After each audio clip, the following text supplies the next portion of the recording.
welcome to the finale. Mardonius received the news from Alexander about the Athenians' refusal to join him, and immediately began to march toward them, picking up conscripts along the way. He stopped in Boeotia, where the Thebans told him to pitch camp and conquer the Greeks in another way. Rather than march against them while they're all united, they urged him to send money to the leading men in the various cities.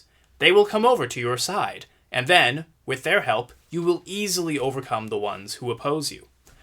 Mardonius did not listen, and marched on to Athens, only to find the city empty. He resent Alexander's message to the Athenians at Salamis, hoping for a different response. One of the council members, Lycides, suggested giving Mardonius's proposal a fair hearing, and to allow the citizens to vote on it. These said citizens immediately stoned him to death with the rest of his family. The Athenians weren't happy about losing Athens again. The Spartans were supposed to send an army to help defend them, but they were too busy celebrating the Hyacinthia festival, just like at Marathon. In addition, the wall that they had been building across the isthmus was just about complete. The Athenians sent several messages to the Spartan ephors, who kept putting off their response. Herodotus surmises that the reason the Spartans were so concerned about Athens joining the Persians at the end of Book 8, but then they don't seem to care what happens to them at all at the beginning of Book 9, is because at the end of Book 8, their wall was not yet complete, whereas at the time of the start of Book 9, the wall is complete. The implication being that they assumed they no longer needed Athens to help defend them from Persia. However, a man named Tegea, a foreigner to Sparta, approached the ephors and warned them that no wall could save them from the Persians if the Athenian navy was helping them. So they sent out an army of 5,000 Spartans, with an additional 35,000 helots. Pausanias, the legal guardian of King Leonidas' son, was in command. 5,000 elite troops escorted the Athenian messengers in pursuit of the main army. The Argives, who had promised Mardonius that they would keep the Spartans from crossing the isthmus, sent their condolences and their apologies that they were unable to do so. This, of course, also explains why the Argives were not willing to help the Greeks in Book 7. Upon hearing of the Greek army's movements, Mardonius left Attica in flames to go fight them.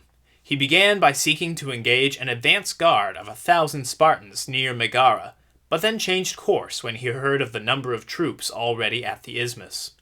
Instead, he led his army into friendly Theban territory to build a defensive stronghold. Mardonius and other leading Persian commanders were invited to a banquet in Thebes. There were a number of other Greeks friendly to Persia present at the banquet as well, and they were intermingled. Herodotus shares the account of one of these Greeks that he spoke to, who was named Thersander. Thersander had finished dinner, and the Persian across from him at the table shared something in confidence. "Since we've shared a table, I want to leave you a record of my opinion. Then, with advance warning, you'll be in a position to decide what to do to ensure your own safety. Look at these Persians here at the banquet, and consider also the army which we have encamped on the river. Before much time has passed, you'll see few of them left alive." The Persian was weeping as he spoke. "Shouldn't you be telling this to Mardonius and the next high-ranking Persians?" "My friend," the Persian replied, "an event which has been decreed by the god cannot be averted by man, for no one is willing to believe even those who tell the truth. A great many Persians are well aware of what I've just said, but we follow our leaders because we have no choice. There's no more terrible pain a man can endure than to see clearly and be able to do nothing." Shortly after this, many of the Greek cities collaborating with Persia supplied their armies to assist Mardonius. The Peloponnesian Greeks sent their armies along with the Spartans as they passed. The Athenian forces came over from Salamis and joined them as well, with the bulk of the force assembling on the slopes of Mount Kithaeron, opposite of the Aesopus River, where the Persians were encamped. This was also near the ancient city of Platea. Mardonius sent the Persian cavalry at the Greeks, inflicting heavy losses on each regiment, until the Athenians came to reinforce the more vulnerable positions. At that point, the Greeks managed to slay the commander of the cavalry, Mecistius, sending the Persians into disorder. The Persians tried, but failed to reclaim his body, leading to a time of mourning and loss of morale for the whole army afterward. The Greeks loaded the body onto a cart for all to see, on account of how tall and handsome he was, Herodotus tells us. Despite their successes, the Greek army moved down onto the plains of Platea for access to water and to spread out in ranks, grouped by city. There were about 110,000 Greek troops. Mardonius led his force of 300,000 to the plain opposite the Greek alliance, along with approximately 50,000 conquered or supporting Greek troops assisting them. Both sides' troops were grouped according to where they were from. Both sides performed rites of divination with their seers.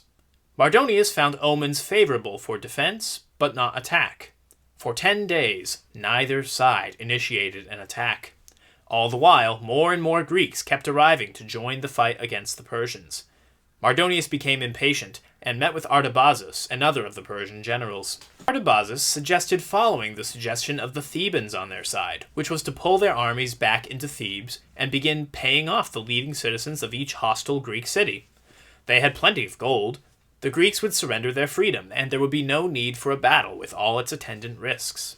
Mardonius, however, preferred to ignore the omens received, to follow Persian custom, and just engage the enemy in battle. There were many oracles which predicted the fall of the Persian army in Greece, but Mardonius either ignored them or reasoned that he could circumvent them by avoiding pillaging a nearby temple, which some of the same prophecies also warned about.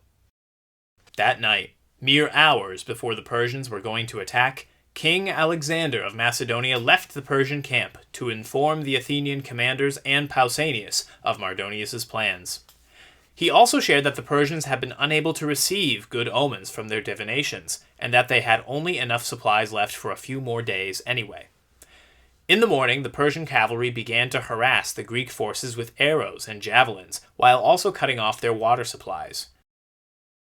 For both of these reasons, the Greek commanders decided to move their troops to an island in the nearby river. However, Pausanias had difficulty convincing one of the Lacedaemonian generals to do what seemed to him to be retreating, for it would bring shame on Sparta. To leave without him would be leaving him to his death, so neither the Spartans or the Athenians moved, while Pausanias tried to convince him. They eventually left without that last contingent of Spartans, who then followed them. It was at this time that the Persian cavalry set off in pursuit, engaging them just when the Lacedaemonians had joined together again. Although they were simply moving to a better position, Mardonius took all of these things as evidence of the Greeks' cowardice, and led his army at a run after them to punish them for all they had done to Persia. The Persian forces attacked the Lacedaemonians, and the pro-Persian Greeks attacked the Athenians just as they were about to offer their support.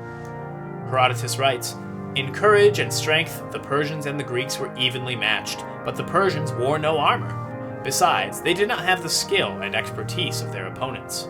They would rush forward ahead of the main body of troops, one by one or in groups of 10 or so, and attack the Spartians, only to be cut down. Mardonius was killed by one of the high-ranking Spartans, which caused the Persian forces to be routed. Thus the oracle which had gone before, and the words of Xerxes, which had promised Mardonius as the repayment for the murder of Leonidas, were fulfilled." The Persians fled from Platea in disorder back to their stronghold near Thebes. Artabazus, who was just then arriving with his own contingent of 40,000 men, immediately turned them around and marched off. Not back to their stronghold, but toward the Hellespont. He knew he needed to cross it quickly, or he and his entire army would die. Many of the Greeks fighting for Persia all fought below their best, or simply retreated, with the exception of the Thebans, who remained committed. The Spartans and the Athenians then assaulted the Persians' wooden stronghold at their camp together, and broke in before long. Out of the 260,000 soldiers in the Persian army that had not retreated with Artabazus, less than 3,000 survived. Meanwhile, losses on the Greek side included 91 Spartans, 16 Tegeans, 52 Athenians, and 600 Corinthians, killed in such numbers when charging into battle in disarray. Herodotus mentions many Greek soldiers who received special honors after the battle, even if the honors were given posthumously. One of these was Aristodamus, the sole survivor of Leonidas's 300 Spartans. He was said to have achieved many heroic feats because he knew he was held in disgrace and wanted to die a warrior's death to escape it. Thus he took more risks than the others. Several brief stories of Pausanias' actions after the battle are told as well. One of the Persians' concubines deserted the Persian camp and threw herself on Pausanias' mercy, and he arranged to send her to Aegina at her request. One soldier named Lampon suggested that Pausanias behead and impale the corpse of Mardonius to fully avenge Leonidas. Pausanias responded, You would have me sink to the lowest depth by suggesting that I maltreat a corpse? According to you, it would improve my reputation? It's the kind of deed we would expect from a foreigner, not a Greek, and even in them we find it loathsome. Leonidas has been well avenged. Pausanias also demanded that all treasure and loot collected from the Persian camp be collected together by the helots, the Spartan manservants. 30% was given to the gods, and the rest was divided up to each contingent according to its performance. Herodotus records that this treasure included gold, silver, animals, and women. Pausanias himself received 10 of everything of value. During this looting process, Pausanias found Xerxes' chefs and his luxurious dining area, left for Mardonius once Xerxes had fled. Pausanias asked the chefs to prepare Mardonius' typical meal, while Pausanias' own servants prepared a typical Lacedaemonian meal. The Persians prepared a magnificent feast on tables and couches of gold and silver, while the Greek meal was small and simple in comparison. The Greek generals were invited to come and see the difference. Pausanias then said, "Men of Greece, my purpose in asking you all here is to show you just how stupid the Persian king is. Look at the way he lives, and then consider that he invaded our country to rob us of our meager portions." The Greeks buried all their dead in one grave for each contingent. Herodotus writes that in his day, only one of the many victory monuments at Platea actually had bodies beneath it. The rest are simply empty mounds constructed to impress future generations by people who were ashamed at not having taken part in the battle. After this, the Greeks marched on Thebes to demand the surrender of the Persian collaborators. After a nearly month-long siege, the ringleaders were willing to give themselves up to prevent further destruction. One of them escaped, leaving his sons behind. Although Pausanias arrested the sons at first, he let them go, judging that they were too young to be guilty. The rest of the Theban ringleaders expected to bribe their way through whatever trial would be held for them, which Pausanias expected, so he executed them instead. Meanwhile, Artabazus was marching back toward Asia as fast as possible. He lied to each conquered region he passed through that asked about what had happened during the battle, knowing that as soon as Mardonius' defeat and the subsequent slaughter of the Persian army became known, all of these conquered peoples would immediately rise up against them. This small remnant of the Persian army could not hope to get home in such conditions. Even without this news spreading, the Thracians killed many of them before they reached Byzantium and finally crossed the Hellespont back to Asia.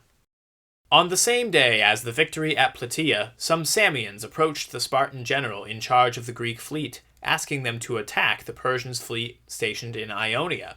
The mere sight of the Greek ships, the messenger said, would cause the Ionians to immediately revolt. What ensued was much more complicated than promised, but nonetheless successful.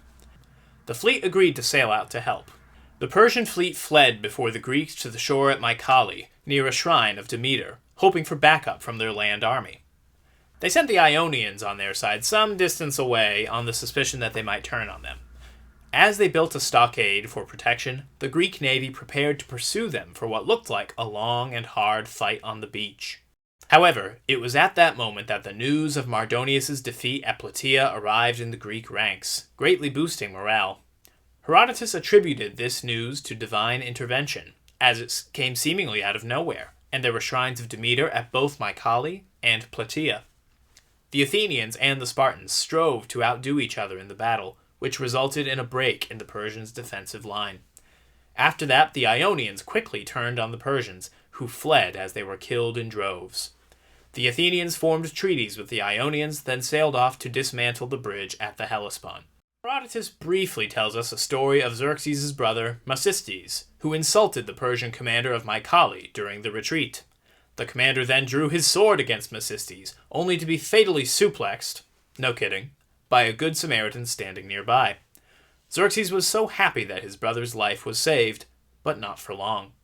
Xerxes, residing in Sardis, had been trying to seduce Macystes' wife, to no avail. To better his chances, he arranged a marriage between his son and her daughter, only to begin desiring the daughter, named Artente, instead. He was successful in seducing her, but foolishly promised to grant her a wish. She asked him for a shawl he wore that his wife, Amestris, had made for him. Xerxes had no choice but to give it now. Xerxes' wife Amestris heard about this whole ordeal once she saw the shawl, but she assumed that it was Macystes' wife who had set up this match. Thus she pressured Xerxes to allow her to be mutilated. Xerxes unsuccessfully tried to pressure Macystes to divorce his wife in order to spare him the pain of seeing her mutilated. Once he saw his wife, though, Macystes then set out with his sons to attempt to raise an army against the king, only to be caught and executed by Xerxes' forces en route. This six-sided love triangle, a love hexagon, if you will, was the historical inspiration for the plot of Xerxes, or Circe, an opera by George Frederick Handel in the 18th century. The Greek fleet found the bridges at the Hellespont already dismantled. The Spartans went home while the Athenians attacked the nearby Persian-controlled cities under the control of a governor named Artayctes, whom, Herodotus tells us, misrepresented his reports to Xerxes in order to get permission to seize property and women from the city for himself. Artayctes fled the besieged city of Elaeus in the night, but was caught by the Athenians anyway. The residents of Elaeus, unsurprisingly, demanded his execution. The Athenians brought him down to the shores of the Hellespont, right where Xerxes' bridge once stood, and crucified him. As he hung there, they stoned his son to death in front of him, then returned home. The 9th book of the Histories finishes the story that Herodotus wanted to tell. It also touches on each of the major themes displayed over the course of the book. But it also does something more. Herodotus has had the revolutionary thought that events in human societies have causes and effects. He saw, in the words of Dewald, many different stories of the past as parts of a single whole story. As such, his account of the Persian Wars also gives us a glimpse into what happens next in Greece, in Herodotus' own day. As always, Solon's mantra, spoken to Croesus, to count no man happy until he is dead, is the center of the Histories. There are many reversals of fortune in Book 9 on both sides of the war, though mostly on the Persian side. The Persian army makes itself the embodiment of Solon's mantra every time it retreats. Just as Thersander's Persian friend predicted, very few of the 300,000 Persian soldiers were left alive. Even Artabazus, who wisely fled the battle with his division of 40,000 troops intact, crossed the Hellespont with only a small fraction of them remaining. On the way to Greece, the local Hellespontine man mistook Xerxes for Zeus and his army for all of mankind, an army so vast that it drank every river dry that it came across. But now there was not a living part of it that did not flee back across the river, pursued by foes and deadly sicknesses. This state of affairs is in part due to the way in which the Persians subdued each country they came across, through fear and violence, not by any voluntary cooperation, usually. Even bribes would have worked better in the long run. As soon as word got out about their defeat, though, plenty of people started attacking them instead of submitting to them. Some switched sides in other ways. Alexander of Macedonia, who had always been sympathetic to the Greeks, but was unwilling to defy the Persians openly, makes his final act in the Histories in support of the Greeks, rather than the Persians. His report of the Persian attack was what drove Pausanias to retreat, which goaded the Persians into chasing them, ultimately resulting into Mardonius' death. Speaking of Mardonius, his death also marks a reversal of fortune. Remember that when the Spartans asked Xerxes for compensation for the death of Leonidas, he offered them Mardonius. This was intended to be a mocking gesture, but in the end, Mardonius' life was taken as payment. Leonidas has been well avenged, Pausanias says, as he refuses to mutilate Mardonius' body the way Xerxes did to Leonidas. His death was predicted in Book 7 too. Artabanus, Xerxes' uncle, had challenged Mardonius to take the army himself to Greece, with Xerxes safe at home, saying, "I can tell you what news will reach here. They will be told that Mardonius was the cause of a great disaster for Persia, and that you were then torn apart by dogs and birds somewhere in Athenian territory or somewhere in Lacedaemon." There were many decisions that slowly led Mardonius to his fate. Let's examine the most notable ones in Book 9. The Thebans, some of Persia's greatest Greek allies, told Mardonius exactly what he needed to do to succeed with ease. There was no need to fight, as he only needed to send money to bribe the leading men of a few cities, and then all of Greece would be his. This is reiterated to him by Artabazus, but he ignored them both. He also assumes that there is only one way to read the omens that he received, like Croesus before him, so that he can ignore them too. Why? For more forceful, uncompromising, and stubborn measures, to follow the Persian custom and just engage the enemy in battle. Mardonius refused to listen to useful information that did not fit his notions of his power or of what victory is supposed to look like. This was a notion baked into the Persian mindset over the course of generations. It does not affect all Persians equally, but those affected are led to disaster. So with all that said, he led his army across another body of water, the Aesopus River, in pursuit of the Greeks. Whether by crossing natural boundaries, refusing to think outside the box, or by falling onto the wrong side of a prophecy, Mardonius has fallen from Xerxes' court to become the cause of great disaster for Persia. That's not to say that things are fine as long as the Persians stay in Persia, either. But one of Xerxes' few male relatives that survived the war with Greece, came home to more trouble. Xerxes' lust for his brother's wife leads to a situation where he is forced to execute him, though he was grateful for his survival just a short time earlier. However, the last and perhaps the most drastic reversals of fortune are yet to come, owing to the transformations we can observe in the Greeks themselves. Earlier, we observed Themistocles, the one-time Athenian naval commander and hero of the Battle of Salamis, deceiving his fellow generals into adopting his ideals rather than abiding by the decisions of their council. Later, he began extorting many Greek island city-states for money. This is surprising behavior for someone who seeks to fight for the freedom of Greece from the rule of a monarch in favor of democracy and dialogue, right? But what about the rest of the Athenians? The rest of the Greeks? Herodotus gives us plenty of examples of great acts of magnanimity, as well as atrocities. Pausanias, the Spartan general, pardoned the sons of the Theban conspirators, where usually Xerxes or Darius would have executed them. But then Pausanias also executed those same conspirators with no trial to prevent them from bribing their way to freedom, very reminiscent of the Persian governor Artaphernes' choice to kill Histiaeus before King Darius could pardon him. Pausanias also graciously arranges for one of Xerxes' concubines to be freed, to have money and safe passage to anywhere in the world she pleased.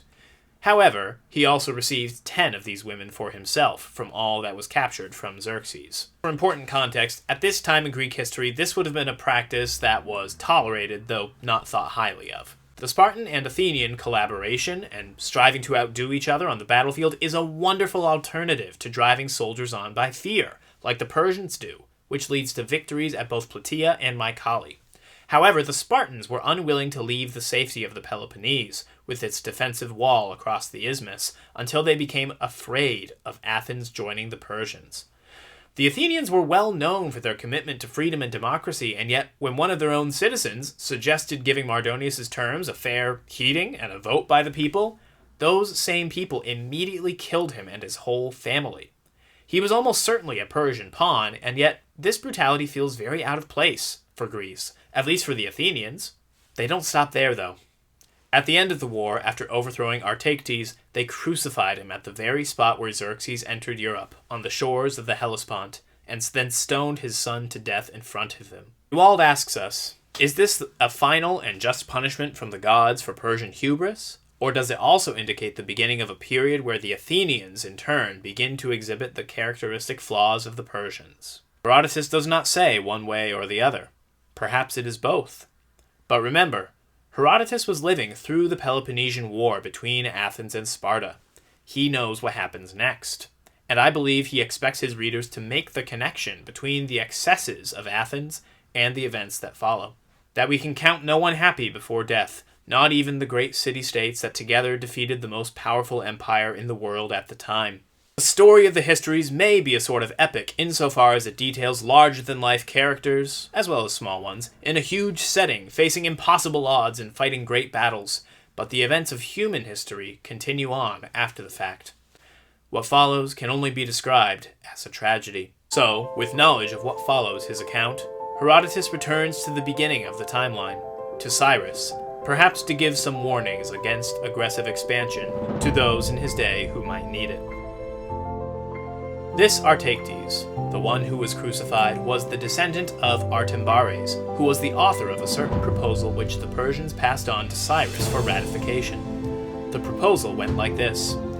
Since Zeus has given sovereignty to the Persians and to you in particular, Cyrus, now that you have done away with Astyages, let's emigrate from the country we currently own, which is small and rugged, and take over somewhere better. There are plenty of countries on our borders and plenty further away too, any one of which, in our hands, will make us even more remarkable to even more people. This is a perfectly reasonable thing for people with power to do. Will we ever have a better opportunity than now, when we rule over so many peoples and the whole of Asia?" Cyrus was not impressed with the proposal. He told them to go ahead, but he also advised them to be prepared, in that case, to become subjects instead of rulers, on the grounds that soft lands tend to breed soft men. "It is impossible," he said, "for one and the same country to produce remarkable crops and good fighting men." So the Persians admitted the truth of his argument and took their leave. Cyrus's point of view had proved more convincing than their own, and they chose to live in a harsh land and rule, rather than to cultivate fertile plains and be others' slaves.